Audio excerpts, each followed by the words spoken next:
मैं भारत को भारतीयता की मान्यता के आधार पर फिर से खड़ा करना चाहता हूं, उस काम में लगा हूं।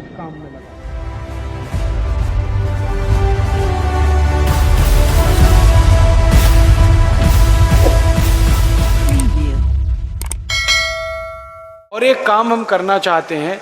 इस देश की जो शिक्षा व्यवस्था है ये अंग्रेजों के ज़माने की है, इसमें बदलाव होना बहुत ज़रूरी है। एक अंग्रेज आया, उसका नाम था मैकॉले, उसने ये शिक्षा व्यवस्था बनाई क्योंकि हमें गुलाम रखना था। तो उसने थोप दिया हमारे ऊपर एक ऐसी शिक्षा व्यवस्था जो हमारी नहीं है।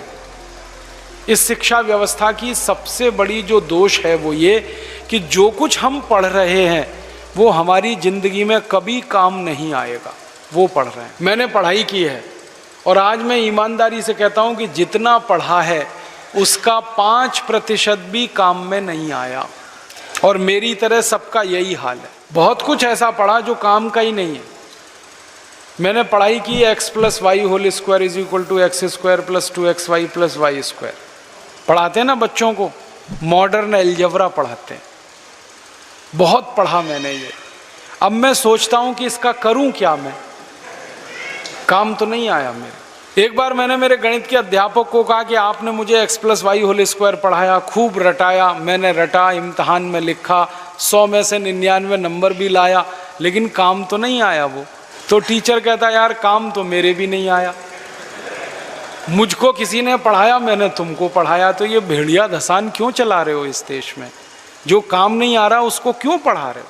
फालतू दिमाग खराब करने के लिए इतना रद्दी कुछ हमें पढ़ाया गया, काम का नहीं है। अच्छा, मुझे पढ़ाया गया बचपन में, शायद आपने भी पढ़ा होगा, अमेरिका का पहला राष्ट्रपति कौन होगा? कोई, मैं क्या करूं उसका? कोई होगा, ठीक है, क्या करूं? काम का तो नहीं है मेरे वो। मान लो मुझे मालूम है अमेरिका का पहला राष्ट्रपति जॉर्ज वॉशिंगटन, तो क्या होगा इससे? मैं सब्जी खरीदने गया और सब्जी वाले को मैंने कहा देखो मुझे मालूम है अमेरिका का पहला राष्ट्रपति जॉर्ज वॉशिंगटन था, वो सब्जी देगा क्या? कोई एक काम मेरी जिंदगी का इससे हो जाए तो आप बताओ, अमेरिका के पहले राष्ट्रपति। अब मुझे दुख क्या है कि मेरी पढ़ाई में मुझे ये तो मालूम है अमेरिका का पहला राष्ट्रपति कौन, लेकिन ये नहीं मालूम कि मेरे घर का पहला पिता कौन, मेरे कुल का पहला पिता कौन। मैं अपने पिता का नाम जानता हूँ, उनके पिता का नाम जानता हूँ, उसके आगे पीढ़ी के नाम ही नहीं मालूम मुझे। अब मेरे घर के पितामहों का नाम तो मालूम नहीं, अमेरिका के पहले राष्ट्रपति का नाम मालूम है। क्या मूर्खता है! जो मालूम होना चाहिए वो तो मालूम ही नहीं। ऐसी फालतू पढ़ाई से क्या फायदा? और एक उदाहरण देता हूँ।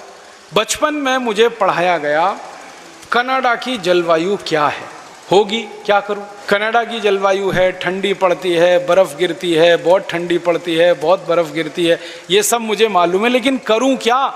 मेरे देश में तो बर्फ़ पड़ती नहीं, जहां मैं रहता हूं वहां इतनी ठंडी पड़ती नहीं। अब कनाडा की जलवायु रट के बैठा हूं, भोपाल की जलवायु मालूम नहीं है, सीहोर की मालूम नहीं है, देवास की मालूम नहीं है। काम तो ये भोपाल वाली आएगी, सीहोर वाली आएगी, देवास वाली आएगी। कनाडा की जलवायु क्या काम आएगी?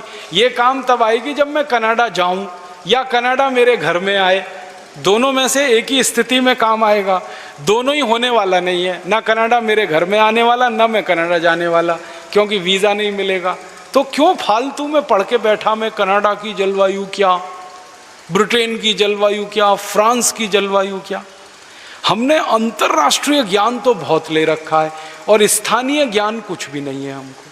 अपनी नदियों के नाम नहीं मालूम, अपने तालाबों के नाम नहीं मालूम, अपने देश की जलवायु का पता नहीं। दुनिया भर का ज्ञान लेके फिरते हैं खोपड़े में, कुछ काम का नहीं है, बेकार है।